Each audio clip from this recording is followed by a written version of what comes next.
आज हिंदुस्तान और इंग्लैंड के दरमियान बर्मिंघम में ज़बरदस्त मुकाबला होने जा रहा है। अगर हिंदुस्तान आज जीत जाता है तो इस जीत के साथ ही इंडिया का सेमीफाइनल में पहुंचना तय हो जाएगा। बेहतरीन फॉर्म में चल रही टीम इंडिया के लिए इंग्लैंड से मुकाबला आसान नहीं होगा। हालांकि सेमीफाइनल में पहुंचने के लिए टीम इंडिया को सिर्फ 1 पॉइंट चाहिए। हिंदुस्तानी टीम 11 पॉइंट के साथ दूसरे नंबर पर है, जबकि इंग्लैंड 8 पॉइंट्स के साथ 5वें मुकाम पर है।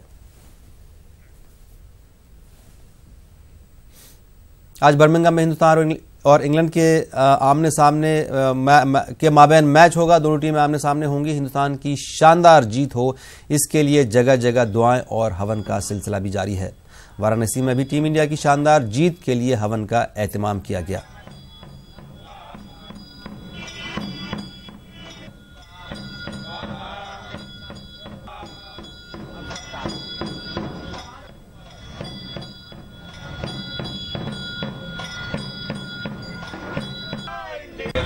वर्ल्ड कप में जो भारत और इंग्लैंड का मैच होने जा रहा है, भारतीय टीम की मजबूती के लिए आज बाबा विश्वनाथ से महावीर मंदिर स्थित हम लोगों ने यज्ञ अनुष्ठान किया है, जिससे हमारी भारतीय टीम को मजबूती प्रदान हो और विश्व में नाम हो और वर्ल्ड कप ले करके हमारी टीम भारत में आवे। लोग ने भारत की प्रचंड जीत के लिए यह यज्ञ हवन किया है और ये यज्ञ हवन सिर्फ भारत नहीं, भारतीय उपमहाद्वीप का एक इंग्लैंड के खिलाफ जो जीत के लिए हमने ये यज्ञ किया है, जिसमें भारत के पूरे उपमहाद्वीप पूरी टीम एक साथ उसके लिए दुआ कर रही है। पूरा देश दुआ कर रहा है कि बहुत भारी अंतर से विजयी हो।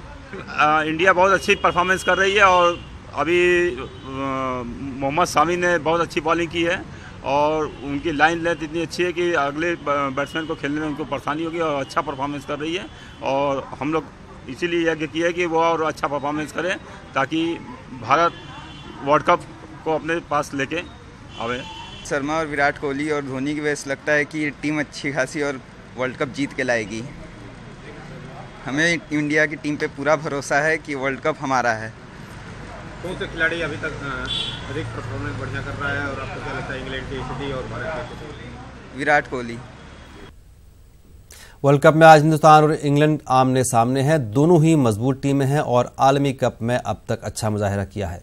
इस बार वर्ल्ड कप में हिंदुस्तान को किसी मैच में शिकस्त नहीं हुई है और यही वजह है कि मदाहों में काफी जोश है।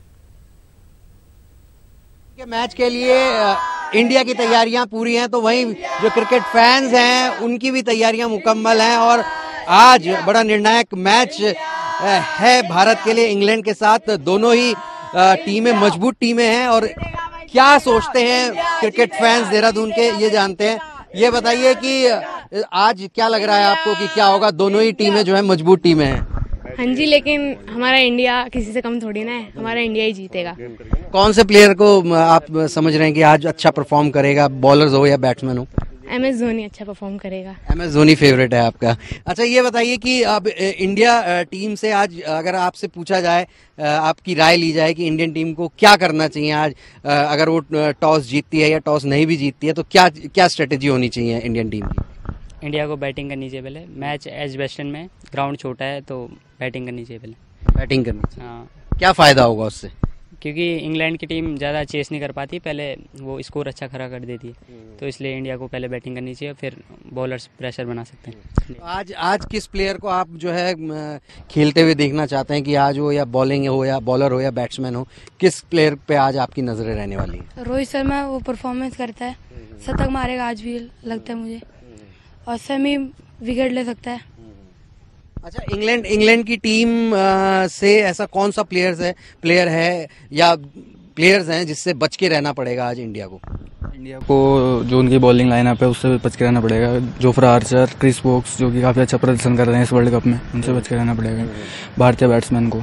और बॉलर्स को जो ओपनर हैं उनके बैरिस्टो हैं, उनसे भी बच के रहना पड़ेगा। और जो उनके वन डाउन आते हैं, कैप्टन है मॉर्गन है और जो रूट से बच के रहना पड़ेगा बॉलर्स को, क्योंकि अच्छा परफॉर्म कर रहे हैं इस वर्ल्ड कप में। अच्छा, क्या उम्मीदें हैं? आज दोनों ही टफ टीमें हैं और इंग्लैंड भी मजबूत टीम है, तो किस तरीके से आप देख रहे हैं कि कैसा मुकाबला होगा आज?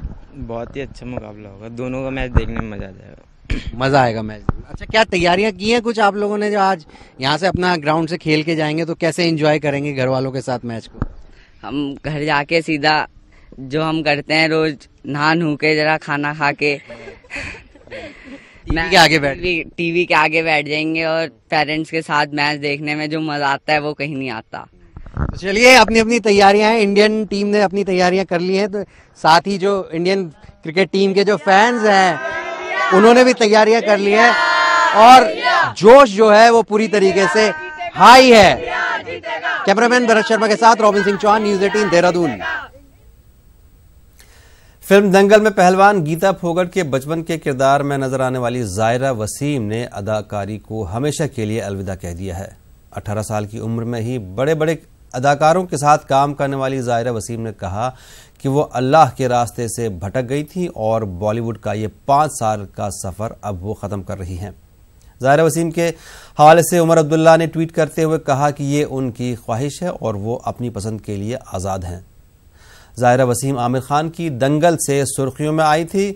उसके बाद सीक्रेट सुपरस्टार में भी उन्होंने अपनी अदाकारी से लोगों के दिल मोह लिए थे।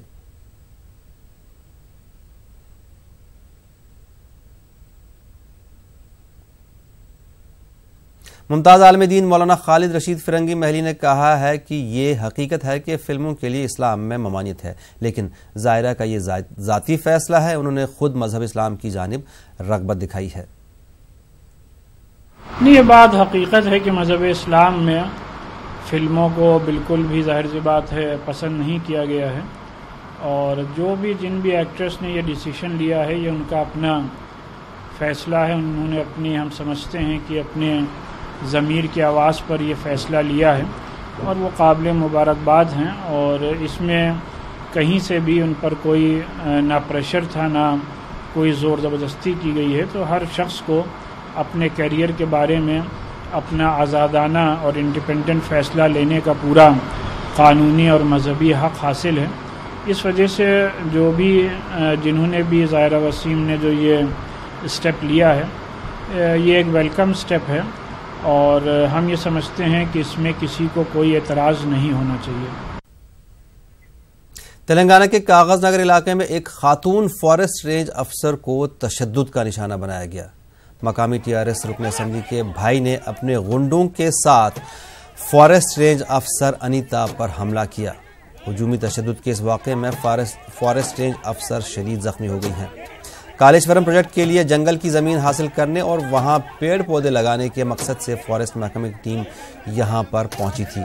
मुतासरा अफसर अनीता ने कहा कि उस पर कोनेरू कृष्णा ने हमला किया है, जो कि ज़िला परिषद का वाइस चेयरमैन है। मकामी टीआरएस रुकन असम्बली कोनेरू कुन्ना अप्पा पर इल्ज़ाम है कि वो रिजर्व फॉरेस्ट एरिया की ज़मीन को हर तरह से हथियाना चाहता है।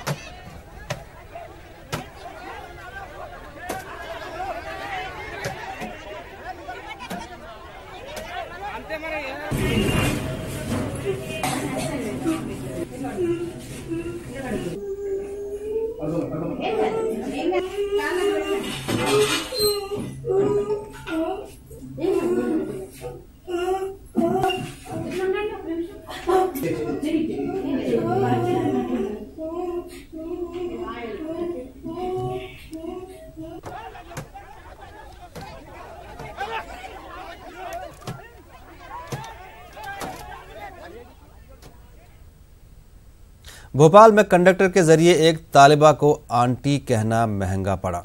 खबर के मुताबिक भोपाल में एक बस में कंडक्टर ने आंटी कहकर किराया मांगा था, जिससे नाराज तालिबा ने अपनी सहेली के साथ मिलकर कंडक्टर की जबरदस्त पिटाई की। बाद में कंडक्टर के जरिए माफी मांगने पर मामला रफा दफा हुआ।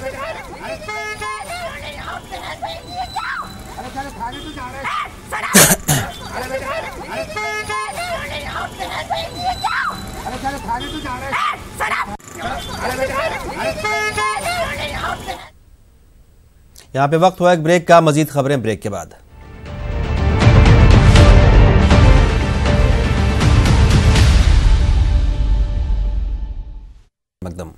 तकरीबन 4 महीने के वक्फे के बाद वजीर आजम नरेंद्र मोदी ने आज मन की बात की। आम इंतखाबात के चलते वो मन की बात नहीं कर सके थे।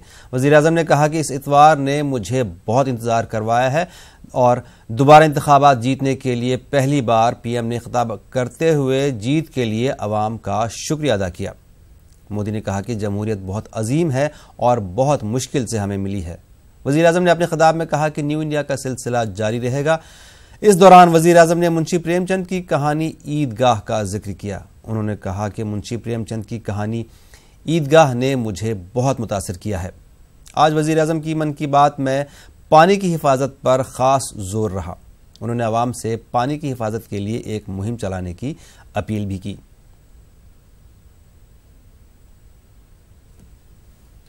आज मन की बात के माध्यम से मैं देशवासियों से 3 अनुरोध कर रहा हूं। मेरा पहला अनुरोध है, जैसे देशवासियों ने स्वच्छता को एक जन आंदोलन का रूप दे दिया, आइए वैसे ही जल संरक्षण के लिए एक जन आंदोलन की शुरुआत करें। हम सब साथ मिलकर पानी की हर बूंद को बचाने का संकल्प करें। और मेरा तो विश्वास है कि पानी परमेश्वर का दिया हुआ प्रसाद है। पानी पारस का रूप है। पहले कहते थे कि पारस के स्पर्श से लोहा सोना बन जाता है। मैं कहता हूं पानी पारस है और पारस से, पानी के स्पर्श से नवजीवन निर्मित हो जाता है। पानी की एक एक बूंद को बचाने के लिए एक जागरूकता अभियान की शुरुआत करें। इसमें पानी से जुड़ी समस्याओं के बारे में बताएं, साथ ही पानी बचाने के तरीकों का प्रचार प्रसार करें। मैं विशेष रूप से अलग अलग क्षेत्र की हस्तियों से जल संरक्षण के लिए इनोवेटिव कैंपेन्स का नेतृत्व करने का आग्रह करता हूं। फिल्म जगत हो, खेल जगत हो, मीडिया के हमारे साथी हो, सामाजिक संगठनों से जुड़े हुए लोग हो, सांस्कृतिक संगठनों से जुड़े हुए लोग हो, कथा कीर्तन करने वाले लोग हो, हर कोई अपने अपने तरीके से इस आंदोलन का नेतृत्व करे। समाज को जगाएं, समाज को जोड़ें, समाज के साथ जुटें। आप देखिए, अपनी आंखों के सामने हम परिवर्तन देख पाएंगे। सीपीआई लीडर डी राजा ने मन की बात पर तनकीद की। उन्होंने कहा कि वजीर आजम को मौजूदा मसाइल पर बात करनी चाहिए, लेकिन वो माजी पर बात करते हैं। डी राजा का कहना है कि हुकूमत अगले 5 साल में क्या करने जा रही है, इन सब मुद्दों को आवाम के सामने रखना चाहिए। Should understand, we should address the current issues. What is the problem today? Mob lynching is going on everywhere. Every day somebody is killed, and Prime Minister doesn't want to speak on such issues, and he wants to dig up the past and trying to bring the past issues. What is government during its second term is going to do to protect the interests of all sections of the people? He is only initiated सबका साथ सबका विकास, ना सबका विश्वास. What is सबका विश्वास? शामली नकल मकानी पर न्यूज 18 की खबर का उत्तर प्रदेश के वजीर आला योगी आदित्यनाथ ने जायजा लिया। योगी आदित्यनाथ ने कहा कि 30 करोड़ आवाम की जिम्मेदारी उनकी है और वो नकल मकानी नहीं होने देंगे। कोई पलायन नहीं है। उत्तर प्रदेश में हम लोगों के आने के बाद कौन पलायन करेगा? हमारे आने के बाद देखिए, सबसे संवेदनशील स्थल केराना था और कांदला था। केराना के उद्यमियों के बयान आज आपने पढ़े होंगे, और मुझे लगता है हिंदुस्तान को अगर आप देखेंगे, जो लोग प्रतिष्ठित समाचार पत्र है हिंदुस्तान, आज उसको देखिए, उसमें उन्होंने कुछ उद्यमियों के बयान उसमें लिखे हैं। केराना में 2017 के पहले क्या स्थिति थी और 2017 के बाद क्या हुई है। देखिए, स्वाभाविक रूप से जिन लोगों के लिए अंगूर खट्टे हैं, ये स्थिति आ चुकी है, तो उनको जब कुछ नहीं मिल रहा है, हम पे जो आरोप लगाया जाता था, आज वो हमारे ऊपर फिर ठीक उल्टा वार करना चाहते हैं। संभवतः ये सफल नहीं हो सकता है। हम लोगों के रहते प्रदेश के अंदर कोई भी पलायन नहीं हो सकता है, और मैं इस बात के लिए आश्वस्त करता हूं, प्रदेश की 23 करोड़ जनता की सुरक्षा और उसे शासन की योजनाएं बिना भेदभाव के प्राप्त हों, ये हमारा नैतिक दायित्व है। सरकार अपने इस नैतिक दायित्व का निर्वहन करेगी। कोई पलायन की कोई समस्या नहीं। स्थानीय कुछ बातें उनकी आपसी विवाद की हो सकती हैं, उसको भी हमने प्रशासन से कहा है कि बैठकर उसका समाधान निकालें। लेकिन सरकार का जो पहले से रहा है क्राइम और करप्शन के मुद्दे पर जीरो टॉलरेंस, और सरकार उस जीरो टॉलरेंस की नीति के तहत कार्य करेगी। अजमेर में शदीद गर्मी के सबब लोगों का बुरा हाल है। ऐसे में अजमेर के गांधी भवन चौराहे पर सर्वोदय एकता समिति की जानिब से राहगीरों को पानी पिलाने का एहतमाम किया जा रहा है। इस नेक काम में सभी मज़ाहिब के लोग शिरकत कर रहे हैं और राहगीरों के खुश गले को तर पहुंचाते हुए समाज को खूबसूरत पैगाम दे रहे हैं। सर्वोदय एकता समिति की जानिब से 101 कैंपर्स ठंडे पानी के मंगवाए गए हैं और लोगों को गर्मी से निजात दिलाने के लिए सभी मज़ाहिब के समाजी कारकुनान लोगों को पानी पहुंचा रहे हैं। ख्याल रहे कि इस साल गर्मी की वजह से सैकड़ों लोगों की जान चली गई थी। सिर्फ बिहार में 150 से ज्यादा अफराद लू का शिकार होकर हलाक हो गए थे।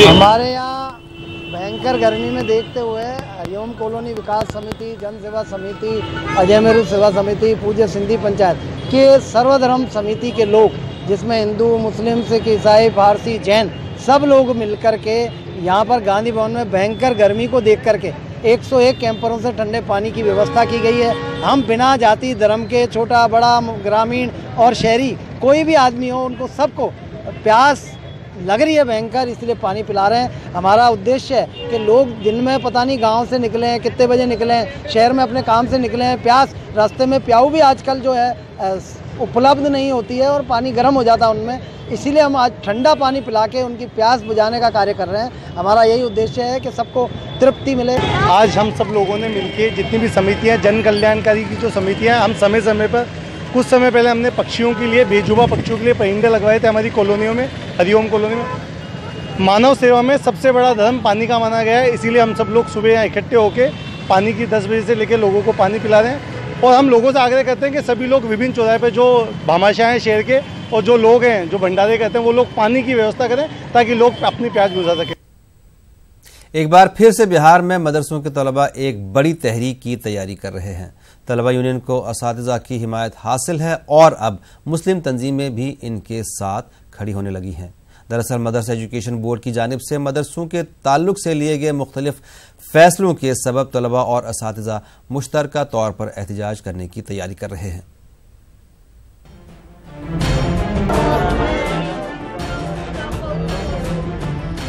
बिहार में मदरसे तालीम का मसला संगीन है। काफी वक्त से तालीमी मयार को दुरुस्त करने का वादा किया जा रहा है, लेकिन हालात इसके बरक्स हैं। असातिज़ा की कमी और हुकूमत की स्कीमों का मुनासिब इंतजाम नहीं होने के सबब मदारिस की तालीमी हालत बदल नहीं पा रही है। और तो और मदरसा बोर्ड मदरसों के जांच के नाम पर मदरसों का इल्हाक खत्म कर रहा है। अब तक तकरीबन 20 मदरसों पर कार्रवाई हो चुकी है। ऐसे में ये सवाल उठना लाजमी है कि हुकूमत मदरसों को सहूलत देने के नाम पर मदरसों को खत्म करने की साजिश तो नहीं कर रही। तो 14 तारीख से इंशाअल्लाह हम लोगों का धरना और एहतजाज दोनों शुरू हो जाएगा। सबसे बड़ी चीज़ है कि ये चेयरमैन अभी भी आज के दिन में भी देखिए लगभग 10 दिन से इनका दौरा चल रहा है। किशनगंज, पूर्णिया, मधुबनी, दरभंगा होते हुए किशनगंज, आज सहरसा में वो है और एक एक मदरसे में जा कर के वो सिर्फ जांच किए करते हैं कि यहाँ क्या है और उनके मन के मुताबिक नहीं होता है, फ़ौरन उनके एफिलिएशन को वापस ले लिया जाता है। अरबों रुपया ये मदारिस पर खर्च कर रहे हैं, लेकिन हुआ ये है कि अब्दुल क़य्यूम अंसारी 30 जनवरी 2019 को मदरसा बोर्ड में ज्वाइन करते हैं और मदरसा बोर्ड का मतलब ये है 14 मेंबर एक चेयरमैन, जिसका नोटिफिकेशन खुद वज़ीर आला करते हैं, ये मिला के बोर्ड कहलाती है। लेकिन जब से ये आए हैं अकेले अपने आप को बोर्ड कहते हैं, यहाँ तक कि सरकार मदारिस को एफिलिएशन देती है, रिकॉग्नाइज करती है, ये तनहा अपने प्रभाव से कहते हैं कि मदारिस का इलाक़ को हम वापस लेते हैं, जबकि ये इख्तियार उनको नहीं है। ऑल बिहार मदरसा ओल्ड बॉयज एसोसिएशन ने हुकूमत को खबरदार किया है कि मदरसा बोर्ड के मौजूदा इंतजामिया के कामों की जांच नहीं कराई गई तो हुकूमत को इसका खमियाजा भुगतना पड़ेगा। तलबा यूनियन 14 जुलाई से बाकायदा तहरीक का आगाज करने का ऐलान किया है। मौजूदा हालात के मद्देनजर जमीयत उलमा बिहार ने वजीर आला को इस मसले पर गौर करने की अपील की है। मामला तो बहुत तेज़ी से बढ़ रहा है, उस इख्तिलाफ में इंतशार उम्मीद है कि बहुत ज़्यादा बढ़ जाएगा। उससे नुकसान तलबा को होगा, मदारिस को होगा, तालीम पर होगा। इसलिए ऐसे हालात में तालीम मुतासिर न हो, मदरसा बोर्ड बदलवाने का शिकार न हो। ज़रूरत पड़ेगी तो ज़रूर वज़ीर आला से मिला जाएगा, लेकिन हालात को देख के फ़ोन पर यह ख़त लिख करके तो बात की ही जा सकती है, लेकिन हालात नागफ्ताबे हैं। हुकूमत को इस पर पूरी तवज्जो देने की ज़रूरत है। जमीयत उलमा बिहार ने तलबा की हिमायत का ऐलान किया है।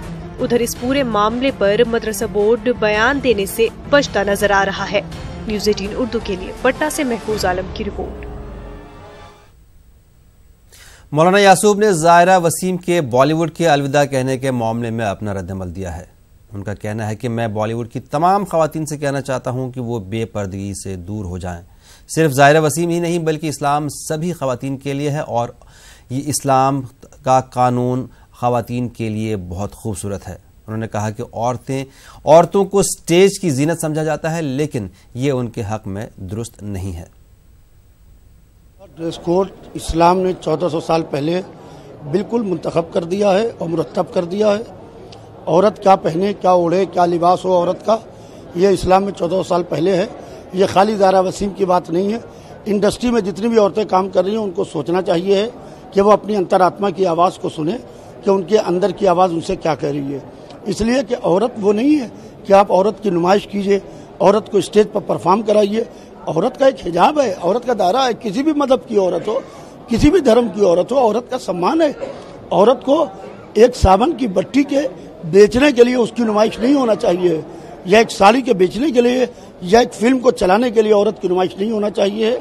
लिहाजा ज़ायरा वसीम ने जो भी किया है उसका मैं वेलकम करता हूँ और मैं अपील करता हूँ कि इसकी आवाज़ को सारी जितनी भी एक्टर्स हैं वो सुने और सुन के अपनी अंतरात्मा की आवाज़ जो है उनकी वो उसका फैसला करें तो बेहतर होगा। नहीं, खाली मुसलमान नहीं, मैं तमाम औरतों की बात कर रहा हूँ। इस्लाम खाली मुसलमानों का मजहब नहीं है, इस्लाम तमाम इंसानों के वास्ते आया है। तो मैं हर उस औरत को कि जो अपनी अंतरात्मा की आवाज़ को सुन ले और इसको अलविदा कह दे तो बहुत बेहतर होगा।